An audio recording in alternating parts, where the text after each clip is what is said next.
Hey, welcome back to the Group Project Podcast. This is episode number 51. And I have from Huntington Beach, California, where it is currently, I've been told, 70 degrees and sunny. We have Lainie Rowell here. Lainie, welcome to the show. Oh, thank you so much for having me. Yeah, sorry. I hope I'm not angering people telling them it's 70 degrees here because it's Well, kind of cold everywhere else in the world right now. Yeah, those of us here in the Midwest have gone through a brutal week where it hasn't really been above zero at all. So Yeah. it's when you say, man, I just cannot wait for spring and for summer to get here in the Midwest. But you said what's the coldest it gets in Huntington Beach? I know you kind of mentioned that before, but like what would be the coldest night there during the year? Uh, High 40s, I'm gonna say. I mean, I haven't really looked it up, but it does not get that cold. I mean, especially I'm pretty close to the water, and my scientific understanding is that the water helps regulate temperature, and so I don't know. It's not that cold. I'll be honest. So when it gets down to way down to the upper 40s, are people freaking out? Like are Oh people yeah, putting on winter coats and yeah. layer go It's ahead. I love dressing in fall clothes, and I'm mad that it usually can't happen until like November, late November sometimes.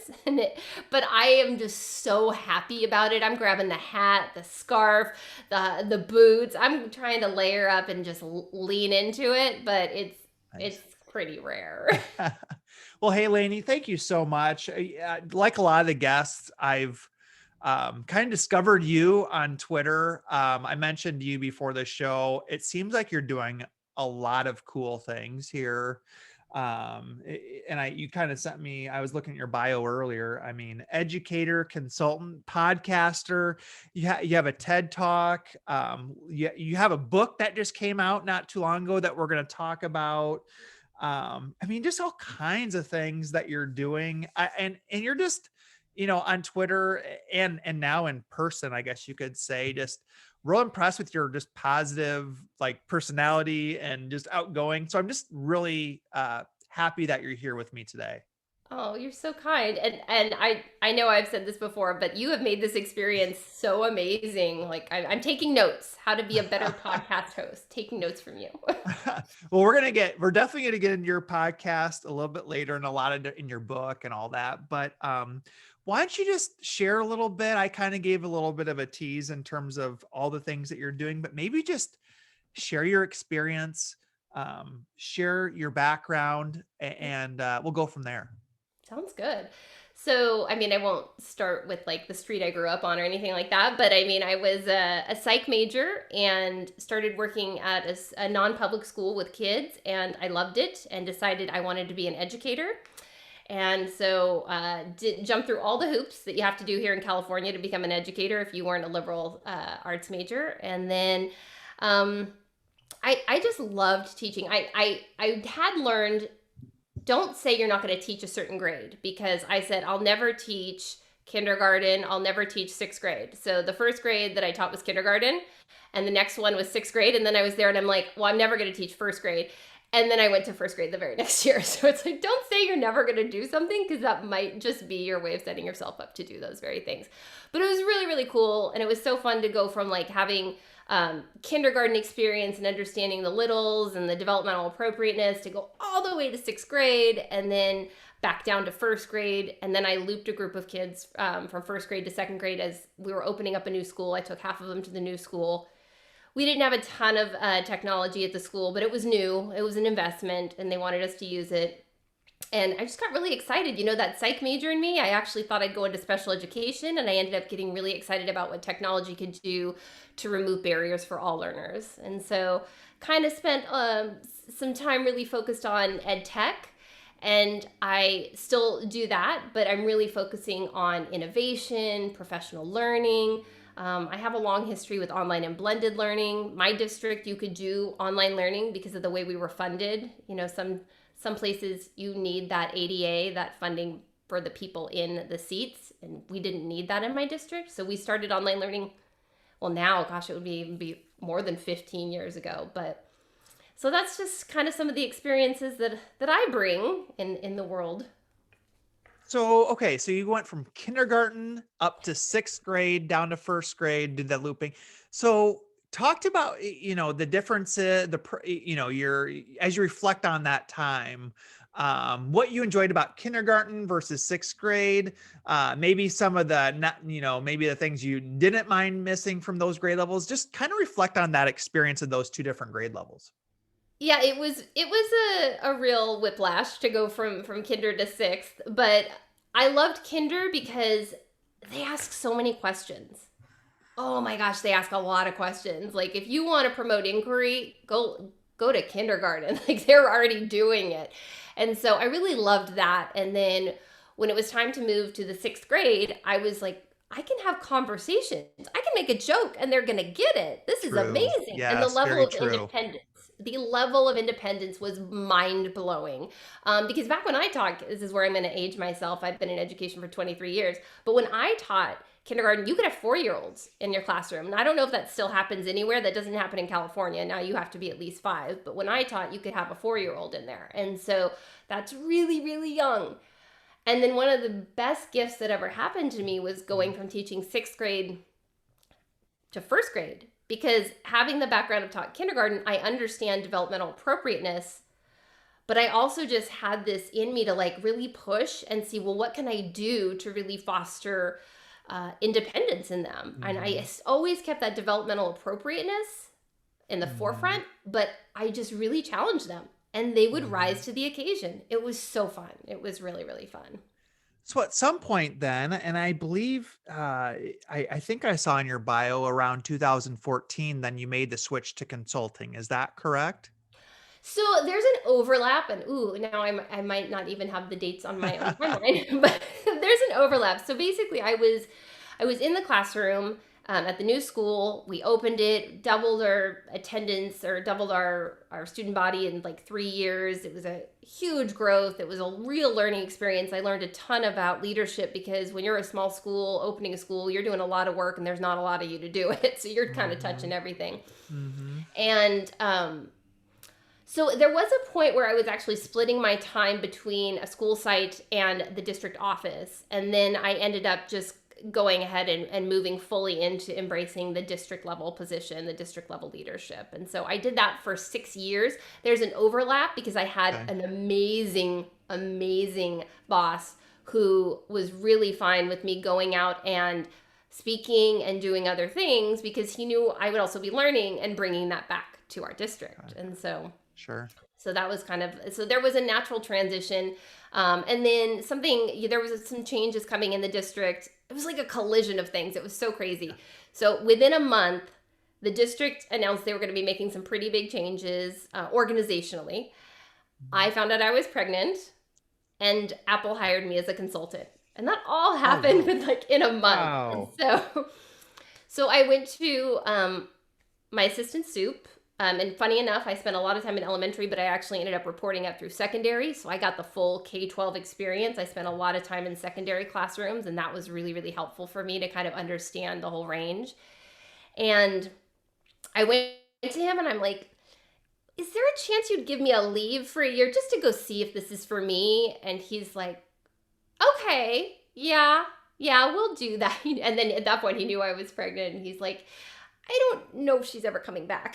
And so I did not come back, but Good. Good. he was I had been blessed to have so many great leaders that gave me opportunities and never tried to hold me back from anything. So So you mentioned being pregnant at that point. How many kids do you have? two, Two I have kids. two, yeah. And so not a strategic move to like give up a maternity leave, go be a full-time consultant, but Yeah. I really wanted as much time at home with a newborn as I could. So it worked out in that way for sure. So, okay. So what now in your role, like what does a typical day look like for you now? Or, a lot of people who are in education are like, hey, I'm pretty good at the speaking thing. I could do maybe this could make me make the jump to consulting, or they're curious about it. Like, what is a typical, and maybe there's not a right answer, but try to share what a typical day or a typical week looks like for you. Well, I think one of the biggest shifts in becoming a consultant is typical is not really a thing anymore. Like when I was in a classroom, when I was at district office, There was a lot more routine. Now it kind of varies. Now, obviously, I have been grounded as far as travel for speaking engagements going on a year. And so I would have very random, sporadic schedule in a normal situation because it might be one week I'm, you know, and because I had newborn, and because I have two kids and I just never liked to be far away from them for very long. I would do the craziest things. I would take a red eye to Miami. And so I would have to speak like Friday morning. I would take the Thursday night red eye to Miami. I would get in an Uber, go to the site, do the presentation, and then turn around and go straight back to the airport. I think the shortest amount of time I've ever had on the ground for a place is like 4 hours, but it was like kind of nuts. And so typical isn't really a thing in my normal consulting world, but now it's a little more of a routine. Like I wake up and I'm trying to exercise. If it's especially an exercise day, I don't do it every day, but I always do exercise first, because if I don't do it first, it will not happen. That I can tell you about myself for sure. And then I'm someone who really likes to get the most important tasks done first, because even if they're not the ones I want to do, I kind of need to get those done. So I'm a consultant for Orange County Department of Education. I have ongoing projects with them, and I need to make sure that I am making them happy and that they're liking, that I'm keeping up with their timelines and things like that. So I'm typically trying to take care of those really, really important things first thing in the morning. And then I mean, in COVID, it's a little nuts because I'm speaking to people all over the world. So, I mean, sometimes I had a cohort that wrapped not too long ago where I was doing Friday nights from 11 p.m. to 12:30 a.m. because everyone was in Europe and Asia, and so I needed to hit their Saturday day. Yeah, it was a little crazy. So typical day. It's not really something that happens around here.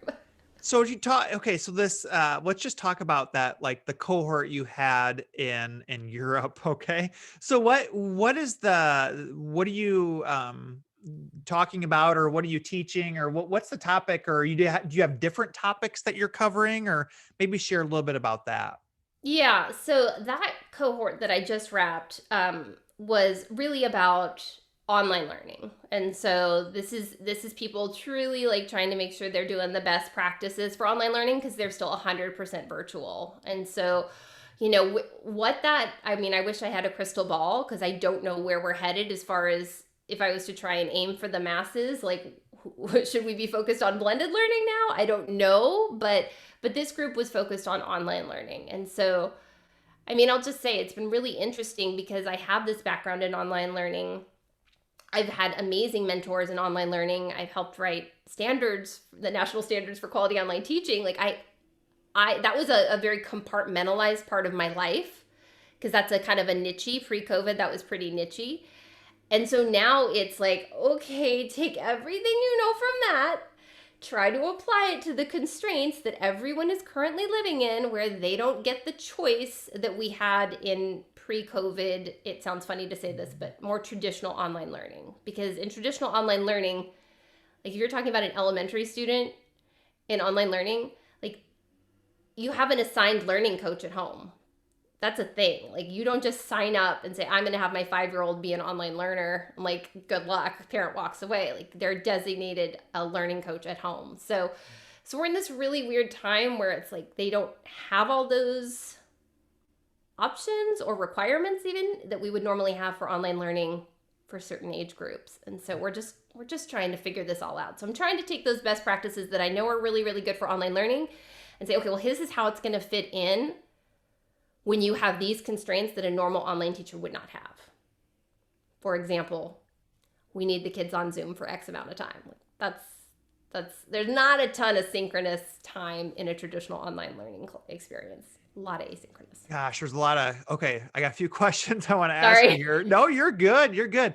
So I know I'm going to put you on the spot a little bit, but like there's a lot of debate just how much screen time different grade levels should have. Do you have like a rule of thumb that you follow? I mean, there's some guidelines that we find online where you've got like a chart where like K through 2 should have 30 minutes, and then 3 through 5 should have, I'm just kind of making this up, Yeah. 60 minutes.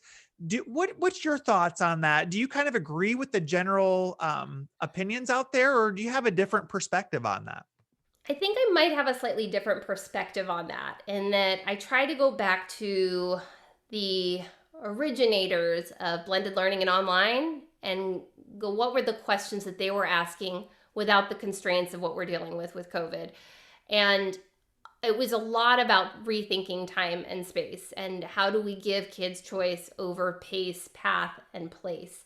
And so I want to focus on that, because if we can move away from a lot of the compliance things, and I hope I'm not being too edgy here, but a lot of our system and what we've done in response to COVID has been pretty compliance driven.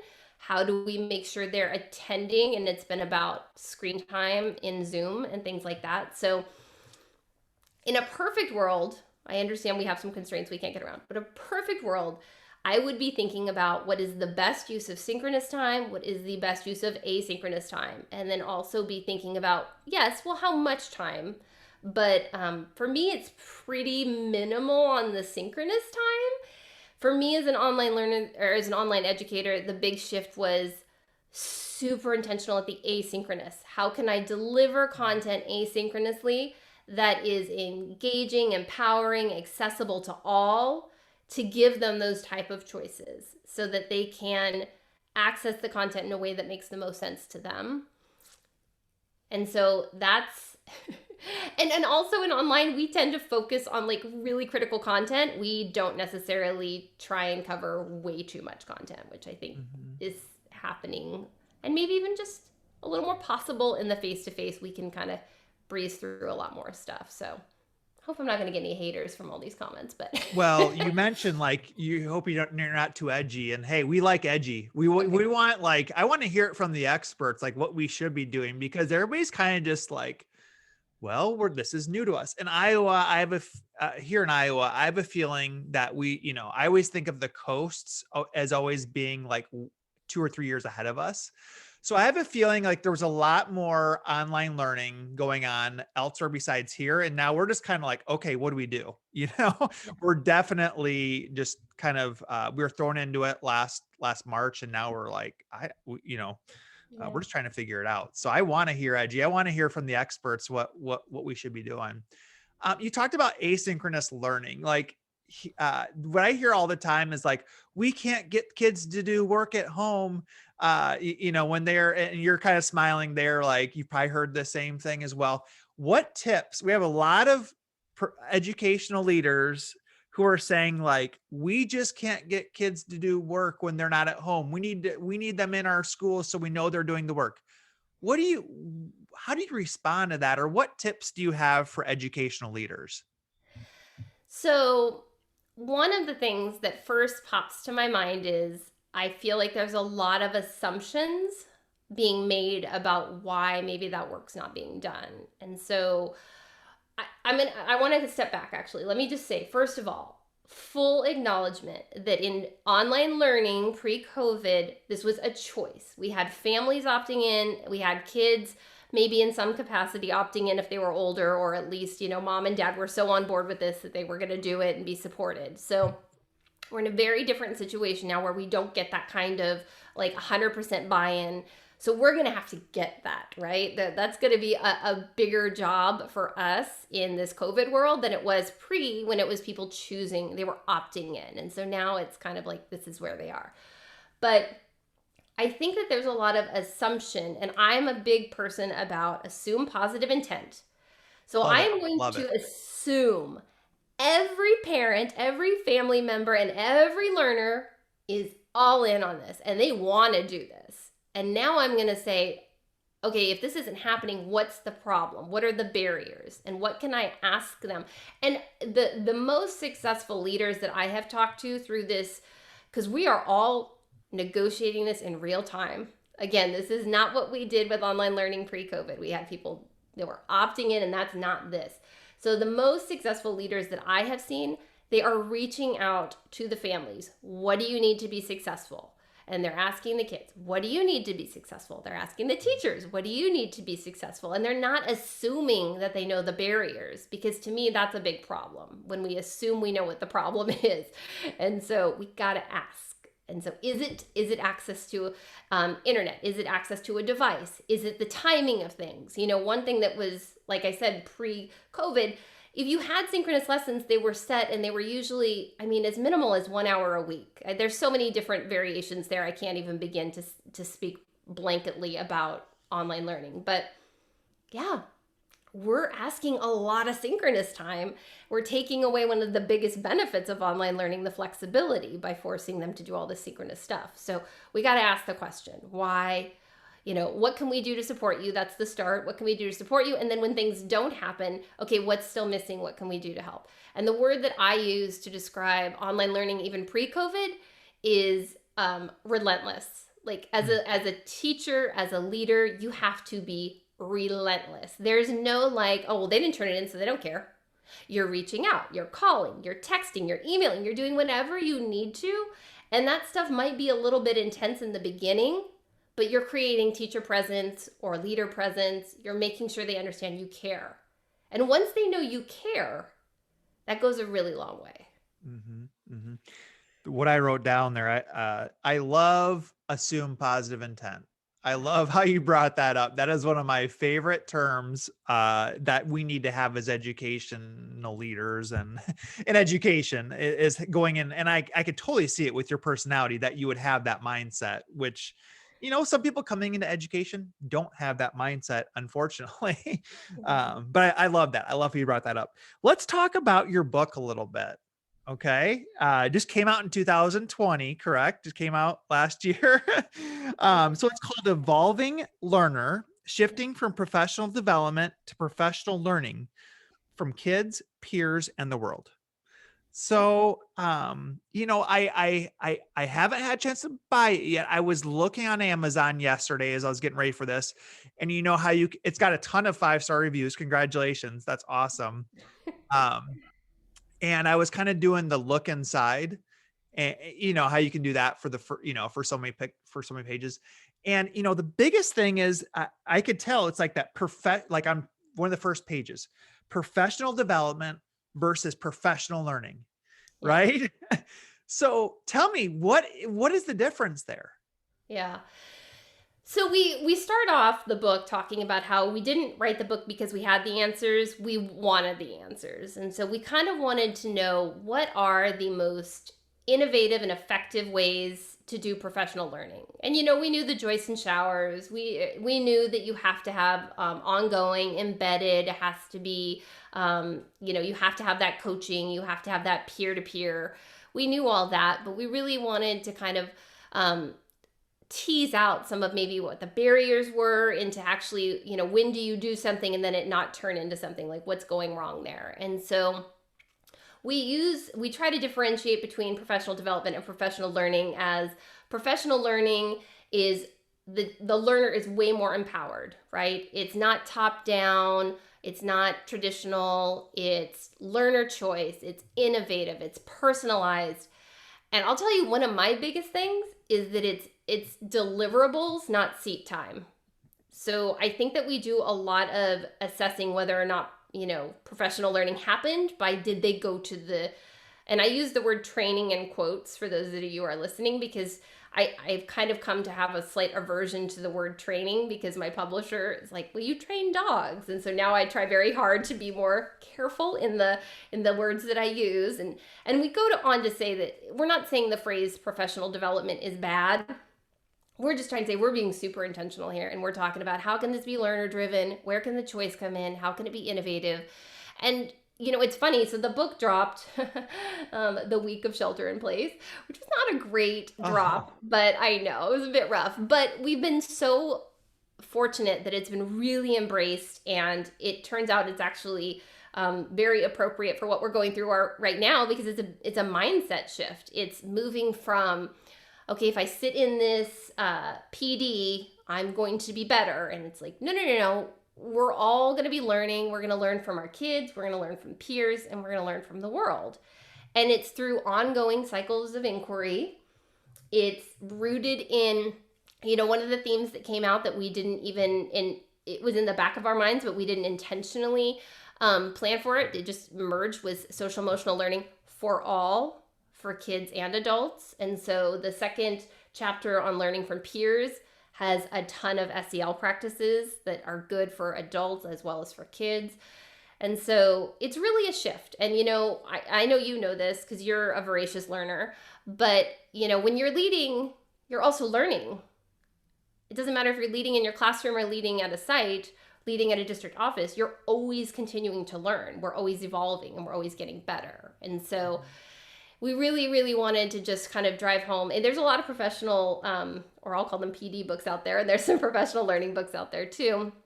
But ours is really about a mindset of we're going to keep learning. How can we learn from our kids? How can we learn from peers? And how can we learn from the world? And the world one really goes a lot into social media and how do we kind of extend that network to anyone in the world. Well, you kind of stole my next question, which was Sorry. what? No, you're good. Which was like, what sets your? I mentioned in my email to you ahead of the show, like there's a lot of professional learning books out there, development books, whatever you want to call it. Yeah. So you kind of mentioned on what sets your book apart. Is there anything else you want to share in terms of how, you're a lifelong learner, voracious learner. You've probably read a ton of, or looked over a ton of those types of books. Was there something that you saw in other books? You're like, you know what, I can do that, but I can do it a little bit better. Was there some of that or anything else you want to share?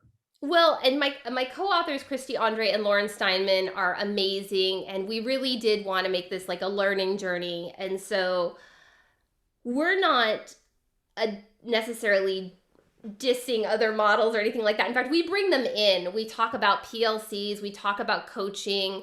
We're really just trying to give this framework about how we can, because we believe all learning happens through learning relationships. And so how are we leveraging those learning relationships to improve ourselves constantly? And so we talk about, like from the beginning of the book, we talk about how really it's all about cycles of inquiry. And if you think about it, your kids are in a cycle of inquiry for content, and you're simultaneously in a cycle of inquiry for how to be a better teacher and how to improve your practice based on what you're watching from them. So it's kind of these two things happening. Some other things that were really interesting. So we wanted this book to be something that a teacher could grab and take and actually really empower themselves with. But we also wanted it to be something that could really promote systemic change. And so we have this way of kind of saying, well, you should have a collective cycle of inquiry. This is what you should do as a site. And then this is what you should do as teams and individuals. So we're trying to make it so, and I kind of actually just going back to my blended learning, it's like when you look at the models of blended learning, they break them into two different groups. And there's the disruptive, and then there's the hybrid. So a hybrid is one where a teacher could just do it by themselves. I'm gonna do this in my classroom, and that's totally fine. And then the disruptive models are ones that require whole school change, right? So we're trying to address both of those in the book. We're saying, like, here's how you could do the school-wide change, but if that's not happening where you are, here's how you can change for yourself, and here's how you can improve for yourself. So that was kind of one that was a really big deal to us. And we're super excited because Learning Forward is the professional learning organization, and they ended up picking it up as a joint publication. So it's actually from Corwin and Learning Forward. Wow. And so that was like a really big deal to us. And we're like, yeah, it's like on the cover, I'm like, that's a joint publication. And so yeah, that's awesome for your, that was your first book, correct? Yes. Wow. It was a long journey. It was a long journey. How long did it take you to kind of from when you started writing to when your drop date was? How long did that take? I made a graphic because it's so ridiculous that it's a graphic where I have the year 2015 scratched out and then 2016 scratched out. It's like all these years scratched out because so the concept was developed for a keynote that I was asked to do for Al in November. And then Corwin was at that event and they said, you should write a book about professional learning. And so that was when the seed was planted. So like 2014 was when I started the idea, the concept, kids, peers, in the world. Then Corwin in 2015 said, you should write a book. And then I dragged my feet. Man, did I drag my feet. I had a 2-year-old. I was like, I don't know about this. And so eventually it was like 2017 when I finally brought on Christy and Lauren. And that's when it really started to get some momentum. I had, I feel like you have to, well, for me personally to write, I like to feel obligated to other people to get it done. It kind of Mm, motivates me. mm-hmm. And so it was really about 3 years once it was Christy and Lauren. And so, yeah. We were Wow. not in a rush, but it was better for it because we had Corwin was so supportive. They gave us so much source material. I mean, we were reading books about professional learning for a very long time, trying to make sure we got the best of it to mold from. So you probably see a lot of educational leaders develop or deliver professional development. And us as educational leaders in the trenches, we never really get like much training on, just good delivery. What's the biggest, either the biggest mistake you see education leaders do when they're delivering professional development, or maybe I should say professional learning? I'm sorry. It's fine. Um, or like, what's the biggest, like the best thing we can do? I don't know. Just, I would love to know from somebody who does this for a living, like when you see other educational leaders present, what's good, what's not good, what can we get better at? Yeah.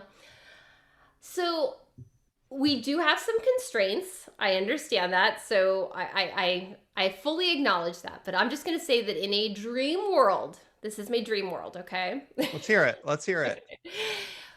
We've got a really clear unifying vision for learning. Like we know what we want to happen. Then we've got this collective cycle of inquiry. We all know this is what we're shooting for. Maybe it's high quality feedback. Maybe it's empowering learners or something. It's kind of bigger, right? And then within that, we have our own individual cycles of inquiry. So if you say the goal is high quality feedback, I might be personally working on how do I give really authentic, timely feedback to my learners. That might be something that's my personal one. And I'm going to maybe work with a coach or PLC or a colleague or someone like that. From the learner or from the leader standpoint, as much voice and choice and creativity as you can allow. Because I really want to be focused more on those deliverables rather than the seat time. And so, like, I feel like a seat time trap would be like asking, I'm just going to give one that's like really hits home to me. If we're doing something that is only applicable to upper elementary and I'm a kindergarten teacher, but you make me sit in that workshop because that's a compliance issue.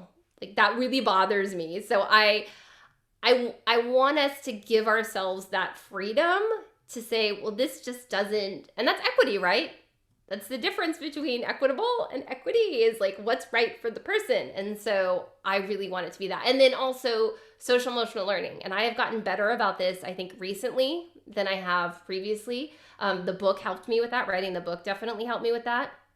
And now it's sacred to me. I start every professional learning experience with some inclusion activity. I make sure there's an optimistic closure at the end of Mm, every mm, synchronous, whether we're in person or not. If we are mm. together as people, we're going to start with an inclusion activity. There will be engagement, if not throughout, at least some point, and then there's going to be an optimistic closure. So, I like that. Okay, so yeah, before we move on from the book, I just want to make sure I plug it one more time oh, you're here. so sweet. Evolving Learner, Shifting from Professional Development to Professional Learning.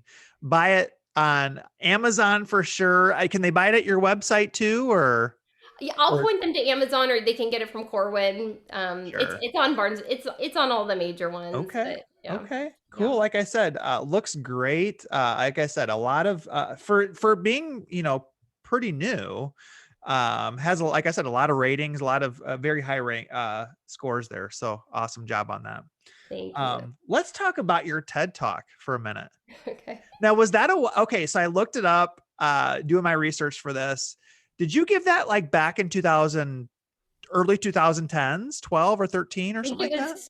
I think it was 2012. Yes. Wow. Okay. Do you remember that? Do you remember giving that TED Talk or? It was like the most terrifying experience of my life. I remember it like it was yesterday. Yes, it was a lot. So I think, what's the rule on TED Talks? Like, isn't there a rule on like number of minutes? It has to be less than 15 Well, I or think that might vary by curator. Like, so okay. I was TEDx Manhattan Beach. I had a really amazing curator. Oh my gosh, did he help me so much? He was really good at giving me the tips. But you know, it was interesting because I thought there were a couple of there was definitely one myth that was broken when I was asked to do this. For first of all, they didn't say, Lainie, we want you to get up there and talk about whatever you want to talk about. They said, we want someone to talk about connecting kids globally. Yeah, up for that. And I'm like, well, yeah.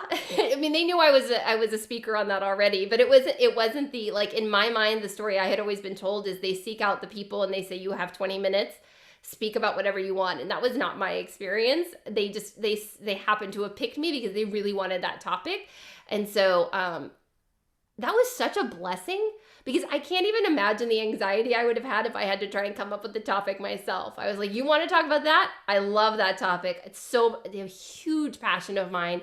Getting kids connected globally. How do we get them to have different experiences, different perspectives, understand different cultures? Love, love, love it. On board. Perfect.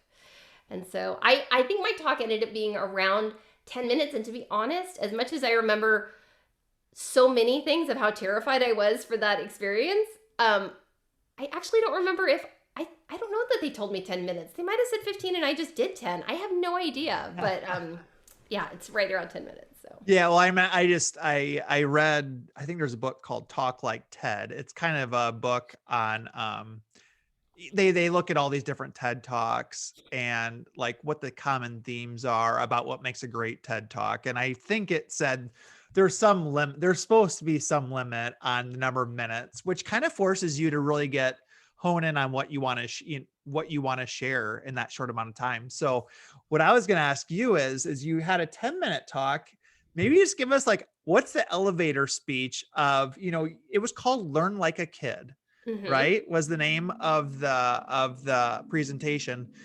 Maybe what does that mean? You kind of hit on it, but what does Learn Like a Kid mean? What was kind of the thought behind it? Well, so like I said, they told me that they wanted it to be about connecting globally. And so I kind of just took a step back and I was like, okay, well, why would kids connect globally? And I kind of wanted to approach it differently than why I would want kids to do it. And so I kind of just started asking a lot of kids, like, what are you Awesome. doing on social media? Like, what does this all mean Love to it. you? Yep. And so there's kind of an element, I don't know if I explicitly say this in the talk, but there's basically an unlearning and relearning of how to learn.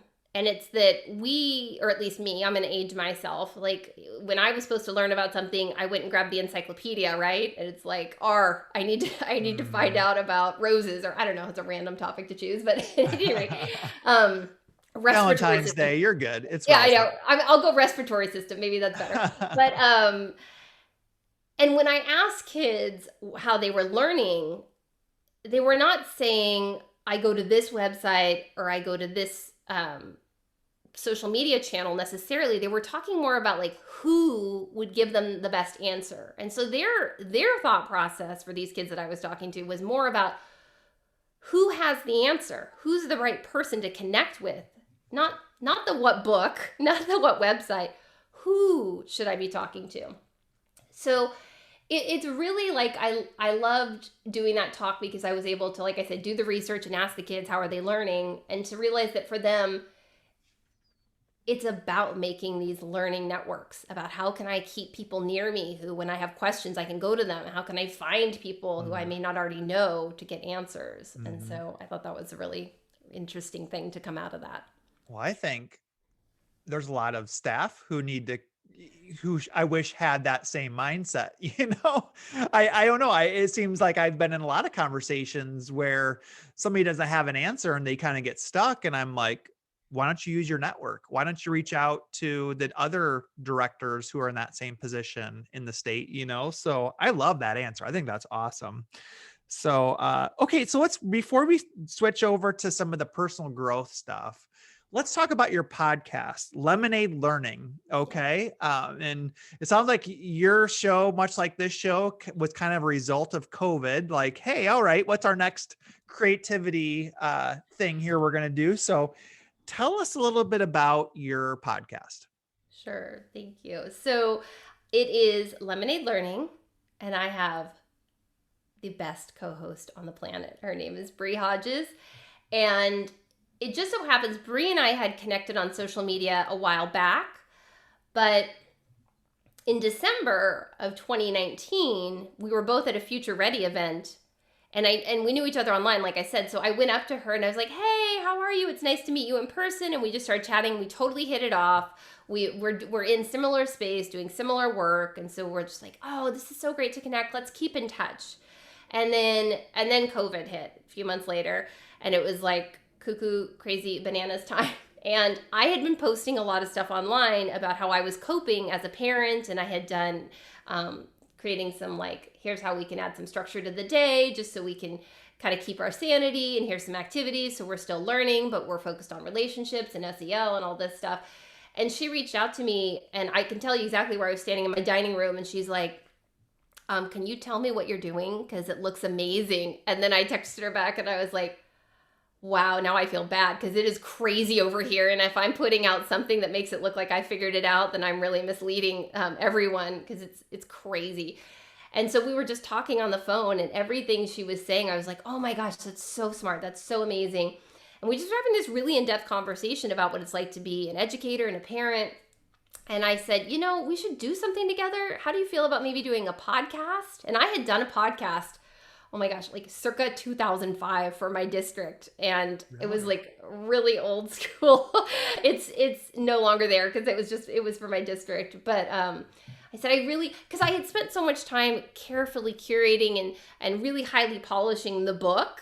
And, I was like, I'm not writing anything right now. I need to be able to just kind of get it out and speak in a more raw way. So it's really a raw documentation of our lives as educators and parents. We did that for like 9 episodes. And then Bree, as brilliant as she is, she goes, do you think maybe we should have some other voices on here? Like get some guests in here? And so, bless her, Katie Novak agreed to be our first guest. And like, that was coming hot. She was, I say this all the time, she was singing Beyonce within the first 90 seconds. So she like really set the bar high as far as guests and energy and positivity. And yeah, so now we get to invite guests on and just like have deeper dives on certain topics. So we're trying to really think about like, what do we need to learn about, and then bring people in to talk about those.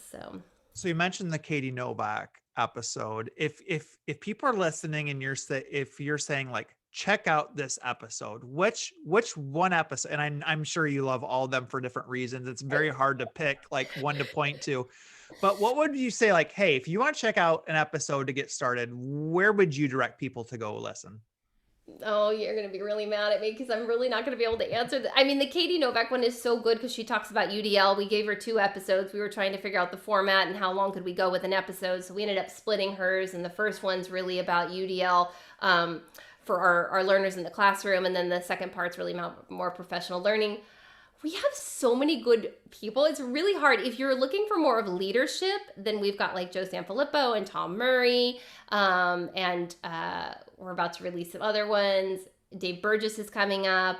It just kind of depends on what you're in. We try to be really clear in the title about what they are. And then at the end of season 1, Bree and I did like a wrap-up episode where we just like process like what the like nuggets were from each of those episodes. So by the way, we're not nearly as many episodes as you are, and we started like almost at the exact same time. You said this was episode 51. I think we're on episode 25. Okay. Well, you've got a lot. You got a book that came out. I mean, there's a lot of stuff that's going on in your world. So, but you're posting all the time because I subscribe to, and I get your articles, which are really, really good. People should be reading those because I love them. So thanks. Well, I don't have the 2 kids at home like you do. So I imagine take away that kid time and you've got some extra like hours to play with, so, but that's awesome about Lemonade Learning. Check it out. I had a chance. I follow Bree on Twitter now too, and got both of you guys together. It's just like I can see, like you said, why you guys immediately hit it off. Same personalities, just same outgoing, just really just positive people who are going to make stuff happen. So Thank very you. cool. So, hey, let's flip over to, I've had you talking a lot. If you need to grab a drink or whatever you need to do there, um, I'm good. this is episode 51 with Lainie Rowell in sunny Huntington Beach, California, 70 degrees and sunny, making us jealous. But for anybody who hasn't listened to the show before, so we do education, we do leadership. Kind of you mentioned like being clear in terms of your podcast, like what I like to do is really dig into some of the personal growth stuff of of the people who we interview. Um, there's a lot of education podcasts out there. There's Yeah. probably like 5 times as many that have came out during COVID, but trying to figure out exactly what these successful people are doing. Like, how are they making all this happen? And Lainie, what you've explained, like, I'm real excited to dig into some of these things because you're firing on all cylinders. You're doing all these different things. And I'm just like, we're going to get into that a little bit. So, Cool. um, okay. So now I should know this. I mean, this sounds I should have looked up where exactly is Huntington Beach. Just give us an idea here before I get into the first question. No worries. So it is north of San Diego and south of LA. And Oh, to all of our family, that my in-laws who live in Oklahoma, we are LA. But actually we are below LA and above San Diego. So Orange County, California. okay. Yeah, you're right. And right near, okay, I'm looking at the map now. I kind of figured it was in that general area. So, there are a lot of, believe it or not, like a lot of Midwesterner, flock to Southern California for different things. What could be a number of different things, quite honestly. But where's one? This is going to be a super tough question for you, I would think.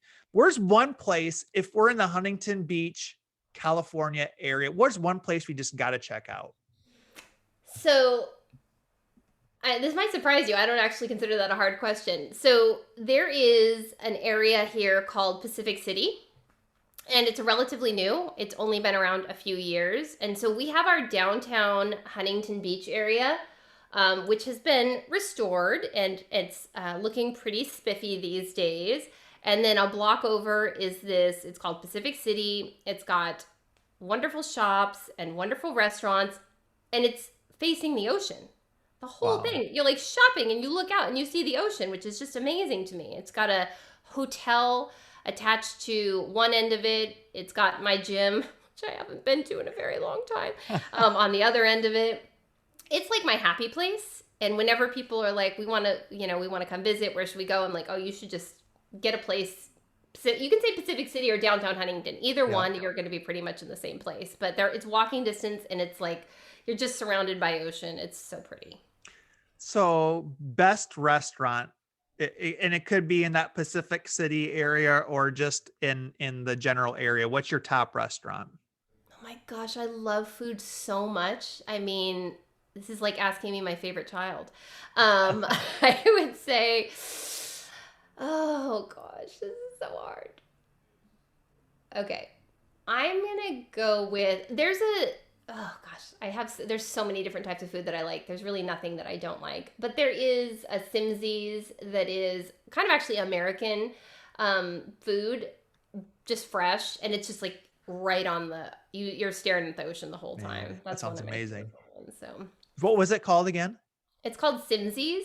Okay. That's and I'll probably get off of this and go, why didn't I say? Because there's blue gold upstairs, which is also like amazing and even more refined, and yeah, but they're all good. They're all good. Well, I appreciate you sharing that with us. So, hey, if you're visiting that area, it sounds like I'm kind of looking at Google Maps here of that Pacific City area, and it looks like a lot of a lot of nice things going on there. So what? Okay, so next question is, we're always trying to get like tips on just practical purchases that have improved our life. So, what is one up to $50 purchase you've made in the last year that has made life easier? Well, okay, don't get mad at me because I'm going to choose kind of an education answer. I'm going That's to fine. nerd out. It's equally education and parent. So, um, something that's pretty sacred in my house is family read aloud time. Is our family story time, and so that is like a sacred half hour before bed. And so, I'm going to say Amazon and chapter books to read with my kids, and we've gotten into some mysteries, and some of them are a series, and we're just like they get excited for it, like they cannot wait. And so to me that's made life easier because that's like our close time, even though we've been together a lot lately. It's still like that sacred time. So you mentioned there's like a series of chapter books. Like which series are you guys on right now, or what would you recommend? So there's two that I really like, and we I'm actually a big nonfiction nerd, so we've done some nonfiction. We did I Am Malala, we did Reaching for the Moon, the Katherine Johnson story. You know, the mathematician that was the basis for. Oh my gosh, now I'm gonna fail on the movie. What was the Yeah, movie? I know what you're saying too. I Yeah. Oh my gosh. Okay. Well, maybe that'll come to me. But yeah, so the Greystone Secrets, and so my kids are 7 and 10 for anyone who's wondering. The Greystone Secrets is one that my kids, we just finished the second out of three, and we're like chomping at the bit because the third one doesn't come out until April, and they're super frustrated because they want to read that so badly.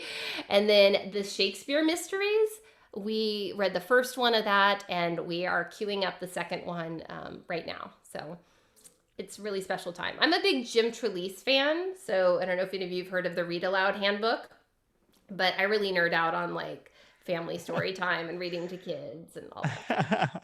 and I looked it up. I cheated. Hidden Figures. Thank you. Oh I my gosh, that is was like, how am I forgetting this? I would that would have driven me crazy. I would have been so frustrated. Thank you so much for looking No, that up. it's okay. Okay, so we talked about books. What one book has influenced your life the most? I'm gonna say Carol Dweck mindset. That's a big one for me, both as a parent and an educator. And I think that that probably heavily influenced Evolving Learner. I think it heavily influences my constant growth. And so, yeah, I think that's probably the big one for me. There's so many, though. Oh, that's hard. Well, I know you're what I might just say like, okay, give me a couple others too, because I know. I mean, I've seen your Twitter. Like you're like me. You love reading. You review books. Is there anything else or maybe a new read that you've just read that you're like, hey, you gotta check this out?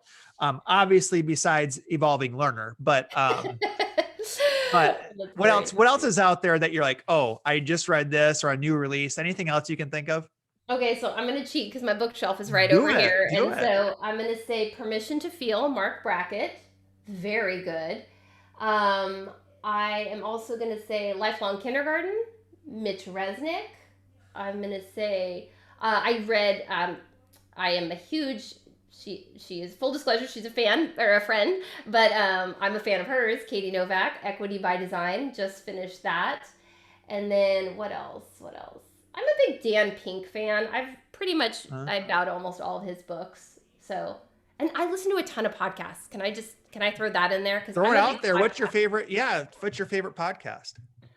So, I mean, he might file a restraining order because I've said this on air before, but Dax Shepard's Experts on Experts is definitely one of my go-tos because for those who don't know who Dax Shepard is, he's an actor, but he's also really smart and just loves learning, just loves to learn. And so he kind of has this really great platform where he can have really smart people. He's got an armchair expert podcast, and then Experts on Experts is kind of like specifically to when he brings in just an amazing scientist or mathematician or psychologist or sociologist or something like that. So he has a real nice slice of he's had Brene Brown on, so he's got a real nice slice of what's going on in the world. And so big nerd out on So that. when do you listen to your podcast?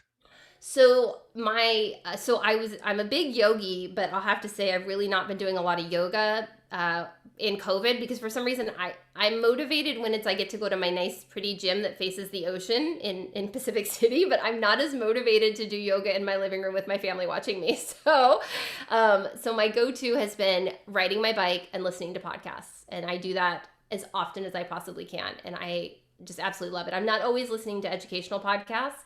Sometimes I'm just purely in it for entertainment if I need to like kind of try and turn off my brain a little bit, but a lot of it is yeah. So Awesome. I've listened to your podcast. I listen to a lot of different education podcasts for sure. Very cool. Okay, so speaking kind of you great segue there with the listening on your bike rides. One phone app.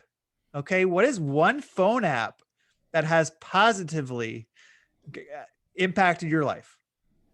So I don't know if I mentioned this, but there was a point in my career where I was a consultant for Apple, and I remember you actually should not tell people that when you're actually working for them and out in the world, because I remember specifically being at an airport, and somehow it came up in conversation with someone, and they're like, "Well, what app do you recommend?" And I'm like, "That's like the most personal question you can ask someone." It so depends on who you are. So I'm gonna do kind of a nerdy thing. Well, I guess I've said that a lot. I'm a big nerd. But I actually think the Messages app is my favorite app, like text messaging, because I'm a big asynchronous person. Like, I love our time, like this FaceTime that we're getting right now. But between the traveling where I'm in different time zones than my family and my friends, like text messaging is kind of a nice thing for me. And so, not that I don't still love a phone call, but that's probably my go-to. And Okay. I like gifts. I like to send people I was gifts. just gonna ask you about you read my mind there, Lainie. Okay, so what's your go-to gift? Oh, good. Can I look really quick on my recent? What do It's you gonna go for it? it's gonna be something to do with like what are my favorites? It's gonna be like something to do with absolutely. That's gonna definitely be one of Hmm. them. Let me see. Yeah, I think absolutely anything with a oh, I don't want to say something Creek. Can I say the name of the show because Yeah, say it. This is for all ages. Yeah, I Okay. mean, yeah, go Okay. for it. Yeah, yeah. I mean, does Well, that make sense? any of the gifts that are from the Schitt's Creek series You're good. are You're good. absolutely favorite. So I love that show so much, but the way they named it makes it really hard for me to put the word out there about how much I love them. That's awesome. Yeah. What about most used emoji? Oh, hands down, rolling laughing, like the laughing on the side kind of thing. Did you know? So I'm getting way off topic here, but it's kind of fun to talk about. I do trivia with our staff all the time. It's actually, well, it's been with COVID, it's been a little while, but I love doing trivia just to kind of like you mentioned at the start of your PD sessions that you kind of like to do something inclusion or Yeah, I love doing some trivia, right? It's a lot of love fun. it. And the rolling eye that's like the most across the world, that's by far the most used emoji. It's genius. I mean, it's pure Yeah. genius. And then if I can just geek out even a little bit more, a friend of mine introduced me to the Reface app where you can take your face and put it on GIFs. Really? Now, some people consider this a little creepy. I'm not going to lie, but I find it just hilarious. And so, Okay, so you're getting all kinds of if you're listening to this show, if you're still with us, you're getting all kinds of just like like just some new stuff here with the new apps and the emojis and all that. So okay, next question here is what is your go-to item when you stop at a convenience store? can I ask you what yours is? Oh gosh, I it's always kind of fun when people ask me questions back. So I'm kind of a health nut, Okay. okay? It depends. Let's just say this. It depends what mood I'm in. Okay. If I'm on a healthy kick, here's what I go for. I go for probably a Monster Milk Okay. That's fair. and a protein bar. And I would probably go with, I was kind of on a Cliff Bar kick. And then Okay. in the Cliff Bar, and I would say go Cliff Bar, Muscle Milk, and then maybe beef jerky. So wait, is a Cliff Bar not a protein bar? It is, but there's been a lot. So when protein bars kind of, when they started getting big, like what, 10 years ago, like Cliff Bar was like, oh, this is a really healthy one. And now a lot of protein bars have came out that have like really probably been better than Cliff Bars on Okay. the nutrition. That sounds really bad. I mean, I'm not that like No anal about disrespect to healthy Cliff food. Bars. Cliff Bars are good. But if I'm splurging, I'll probably go peanut M&Ms, Ooh. or here in Iowa, we've got this really good convenience store called Casey's. You probably never heard of it, right? No, No. I'm They've listening. got amazing pizza. So I'll go buy a slice of pizza. Oh. They got amazing pizza. You got to check it out. It's just type it in. You'll find some stuff. There's a lot of people talk about Casey's pizza. So, Wait, are drive-throughs in the realm of possibility here for convenience stores? Because I was thinking more 7-Eleven, but I really like where you're going with like the. well, so here in Iowa, I mean, here in the Midwest, we break all kinds of rules. Like Casey's is a true like 7-Eleven. And it's not, I mean, they have a bunch of food. Like Okay. I guess 7-Eleven does too. So no, Casey's is a convenience store. It's a Okay. gas station. I was there today, picked up a coffee. Okay. Um, Okay. so I was kind of and if you want to go, No. with drive through, you can, but I was kind of thinking stay with the 7-Eleven. Okay. So I won't say In and Out because that would be what it is. But I would. It's gonna be actually protein bar is a pretty good one. Yeah, what bottle of water? I know that sounds super lame, but I'm like I don't drink caffeine. So I'm kind of, I know your face. For those who are not watching, you really missed a great Jared face because he's like, I don't understand the words coming out of your mouth. But yeah, I don't drink caffeine, so Crazy. it is crazy. That's Listen, good if you can do it, but that's crazy. yeah, you don't want to see me on caffeine. This is me uncaffeinated, just to be clear, and seated. If I was standing, another level.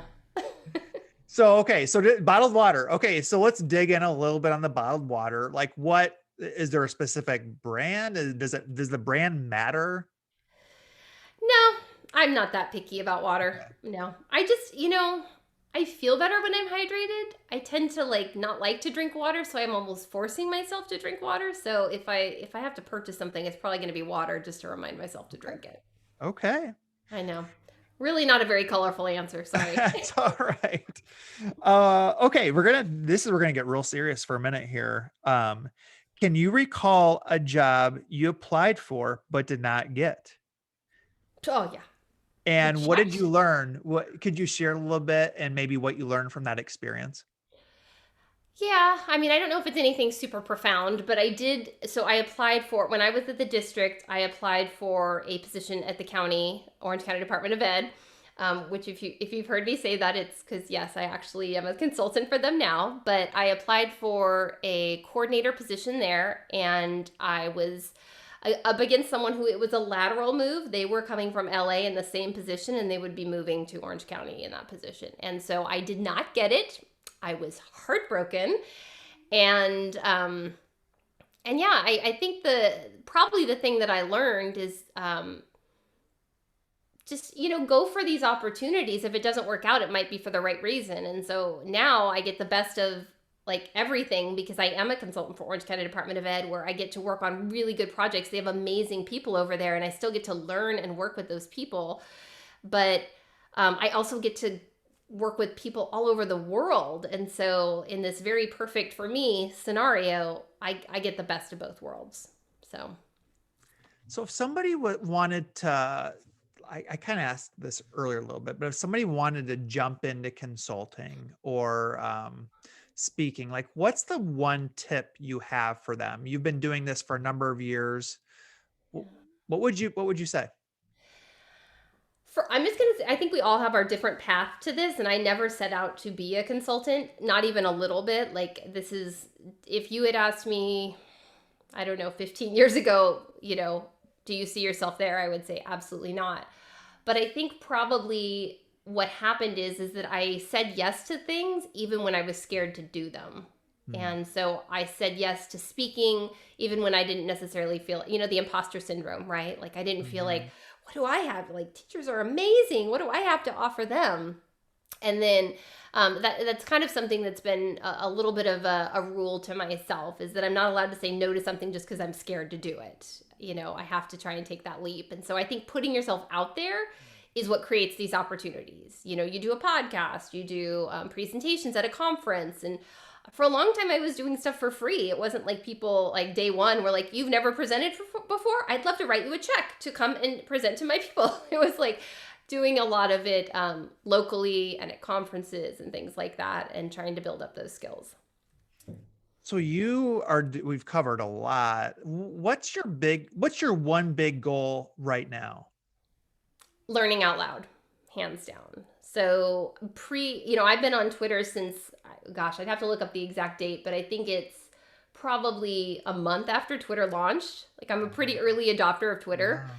Wow. But and I was really pretty active in the beginning, and then I kind of stepped away from it a little bit. I've always used it for learning, but I've been quiet about that learning. I've been like taking it in and sharing some stuff, but not sharing a ton. And now I'm really jumping in and I'm sharing what's working, what's not working. I'm in Twitter chats. I'm doing a lot of stuff just to try and figure it. I think that COVID gave me permission to fail forward. And I don't know if other people feel that way, but it was kind of like, well, I had this world and online learning where we knew what was working because we had years and years of experience in that. And then I had, this other world of like innovation and blended in a more traditional environment. And then these two worlds that had been very compartmentalized kind of collided.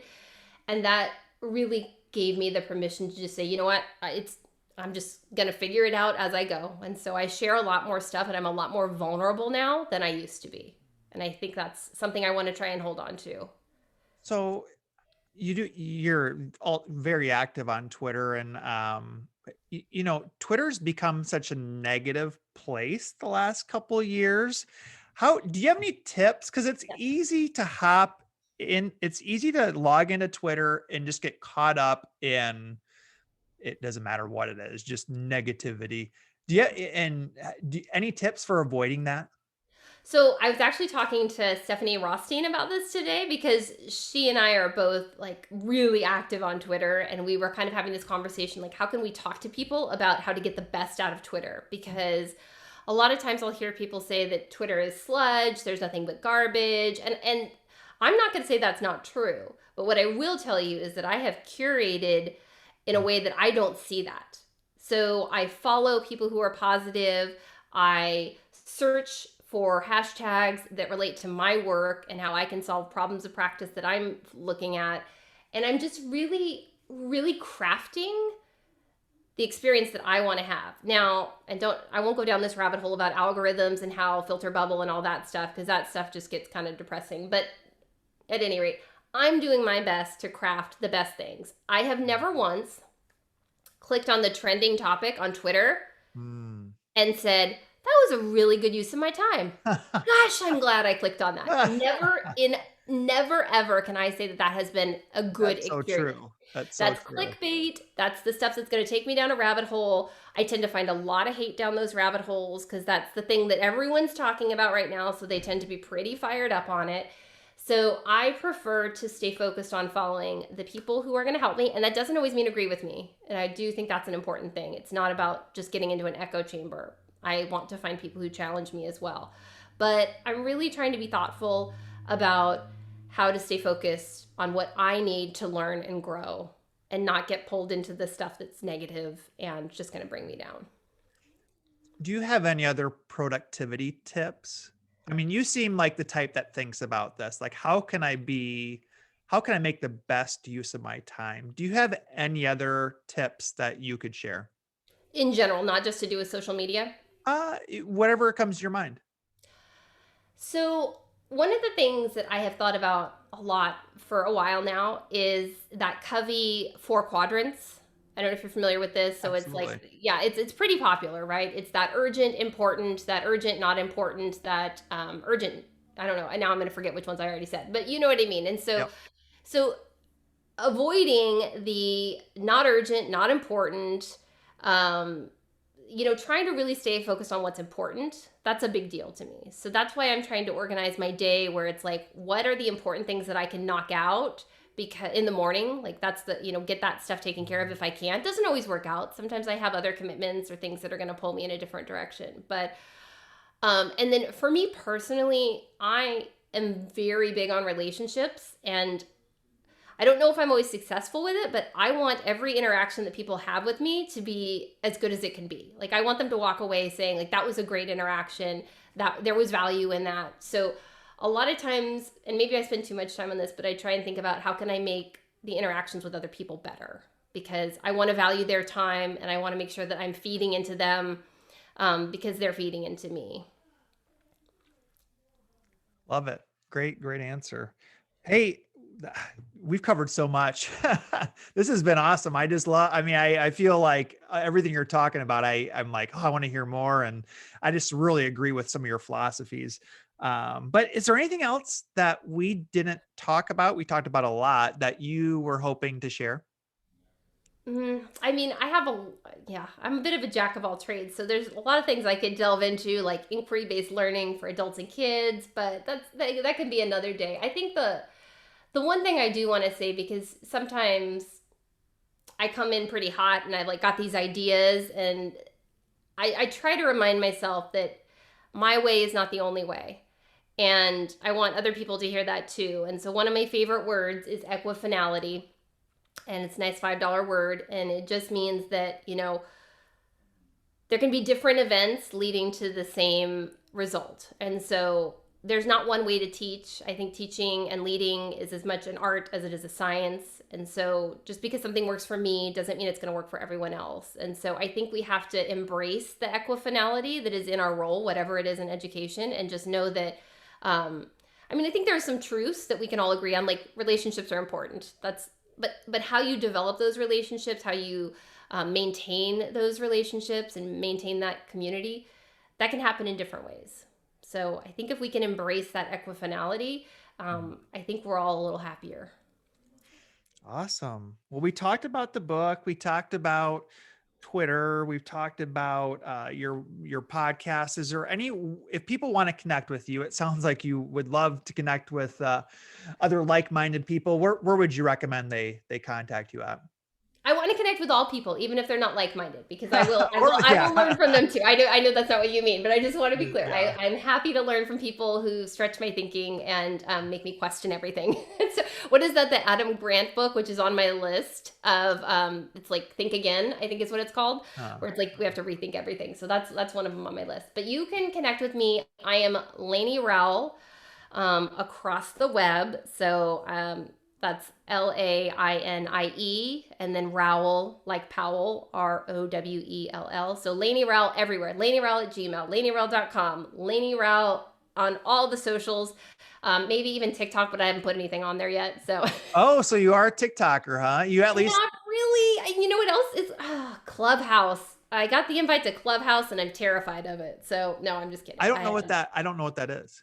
So Clubhouse is, and I'm going to mess this up because I literally just got the invite, but it's like audio and people are in rooms talking about things, and you can join the room and talk, and your face is making really good expressions right now. But it's like I just got the invite, and I'm like, so I turn off notifications in my phone. You asked for a productivity tip. This might be it. I turn off notifications. You do that too, don't you? I think I heard. Yeah. Oh yeah. So we have to understand that our devices are designed on game theory. They're trying to get us to, like, they know all the buttons to push to get us to push the buttons. So I turn off all notifications, and I just downloaded that, and I didn't get a chance to turn off the notifications yet, and it is pinging constantly telling me that people are talking, and I'm like, I can't right now. So that's, I'm not ready for it. I think it's probably great because I know the people in there are great, but I'm not quite ready for it yet. So I'm even Lainie Rowell on Clubhouse, but I'm not in there yet. Well, that is just productivity tips. To me, that's like probably number one in my book is notifications off. Yeah. And I try to get as much social media off my phone as possible, Yeah. which is very tricky. I have to like uninstall, reinstall, uninstall, reinstall. But I don't have Facebook on my phone, no Twitter on my phone. Instagram, you pretty much have to have on your phone, but I'm not a big Instagrammer yet. But that, I love that. You're on the right track. I love everything you're saying. This has been awesome. Lainie, thank you so much for your time. All right, what do you got planned for the rest of the night here? It is gonna be probably assisting with some homework for the kiddos and making dinner, and then reading time. That's probably what's on the agenda. And then I will probably read a little or listen to podcasts on my own. But Awesome. thank you so much for having me. I could talk to you all day. I know you're ready to go, and I know we have things to do, but it's been so fun talking to you. And I hope your listeners get something from this. Yeah, I thank you so much, Lainie. And again, if you're joining us late, this is Lainie Rowell, rhymes with Powell, right? Episode 51. She did an awesome job. I mean, so many great takeaways on education, leadership, personal growth. I mean, she's got some cool ideas. So, Lainie, have a good night, and we'll be in touch. Okay. Thank you so much. Have a great night.